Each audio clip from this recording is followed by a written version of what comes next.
In this video, we're going to talk about evictions and how it affects your money, so hit that subscribe button and turn on the notification bell so you stay up to date on when new videos come out. An eviction is a legal process in which a landlord removes a tenant from a rental property. Many evictions happen for lease violations like not paying rent. Evictions do not show up in your credit score, but it may appear on other consumer reports and it makes it harder for you to rent in the future. If you owe any unpaid rent or court fees, those debts can show up on your credit report and lower your credit score. So in this video, let's learn about what happens in an eviction, what your options are, and what long-term effects it can have on your finances. Let's talk about the reasons for eviction. A landlord cannot evict a tenant for no reason, and the reason for the eviction must be legally recognized by the state. These reasons vary depending on where you are renting. The lease paperwork will outline the reasons you can be evicted, which may include failure to pay rent, repeatedly late payment of rent, having too many people in residence, using a business property as a residence, subleasing without permission, behavior that interferes with or inconveniences other tenants, refusing a reasonable and legal change to your rent or on the terms of your lease, damaging the property, and using the property for illegal reasons. Tenants often are evicted for breaking the terms of the lease. However, there are also reasons that have nothing to do with the behavior of the tenant. You can be evicted if your landlord needs to or wants to 1. Occupy the property for personal use, 2. Renovate the property in a way that prevents you from safely occupying it, 3. Demolish the building you are renting, and 4. Convert the rental property into a condominium with government approval. The reason for eviction will vary based on the type of property you are renting, how your landlord allows that property to be used, and the eviction laws on the state where you are renting. So then what happens when you receive an eviction notice? Even though eviction laws vary by state, evictions should not come as a surprise. Landlords are required to give notice in writing to the tenant to clear up the issue or leave the rental property before the legal eviction process has begun. The timing of this notice varies by state. Some require only 2 or 3 days, while others require notices of up to 30 days before the legal proceedings will begin. Once you receive a notice that you're going to be evicted, you can do one of 3 things. 1. You can attempt to cure or resolve the violation. 2. You can move out before you are evicted. Or 3. Stay and contest the eviction in court. So how can you resolve the violation? For many lease violations, you can receive a notice to cure or quit.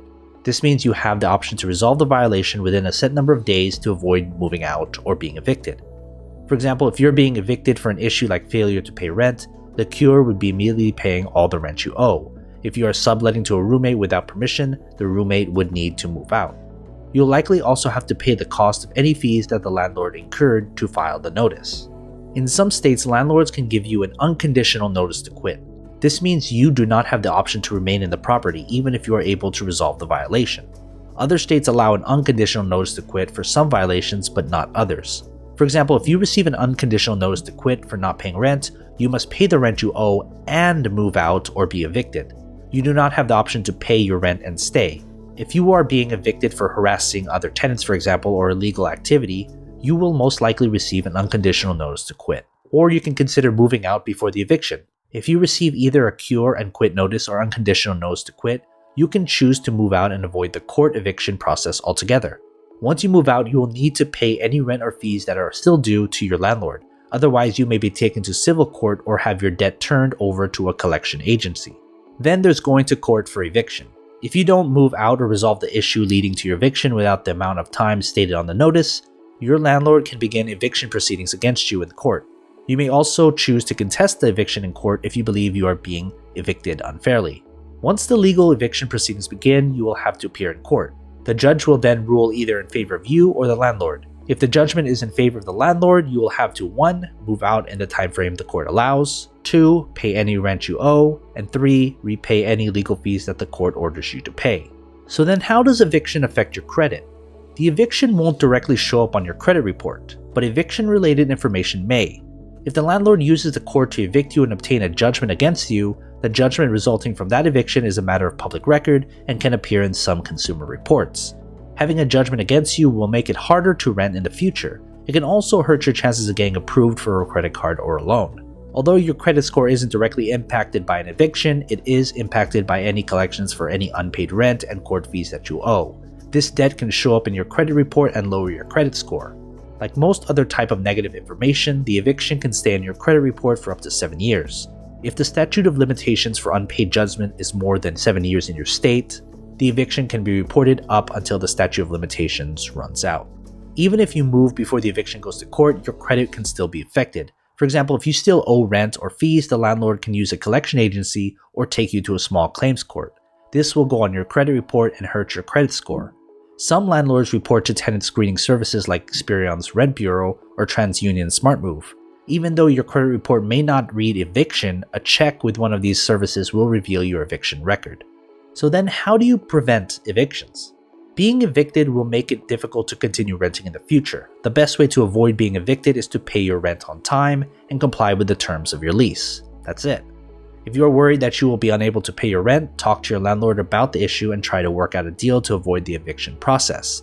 Your landlord may be willing to create a payment plan, temporarily lower your rent, accept delayed payments, or otherwise come up with a plan that works for both of you. You can also look for local agencies and government organizations that offer rent payment assistance. The aid that these programs provide is usually temporary, but it may be enough to help you get your finances in order to avoid facing evictions. So what are your thoughts? Are you in the process of being evicted? Are you scared of renting because you might be evicted? Leave a comment down below and let's get a discussion started. And as always, take care of your money.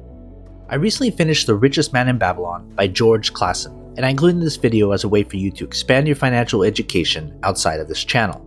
I'll leave a link to the book down below, and if you prefer listening to it on an audiobook for free, I'll also leave a link to a 30-day free trial to Audible. You can choose this book or any book to listen to, and even if you cancel before your free trial is over, you can still keep the book and listen to it whenever you want. Oh, and one last thing before you go. I created a course called Smart Money Parenting as a way to teach parents how to educate their kids about money.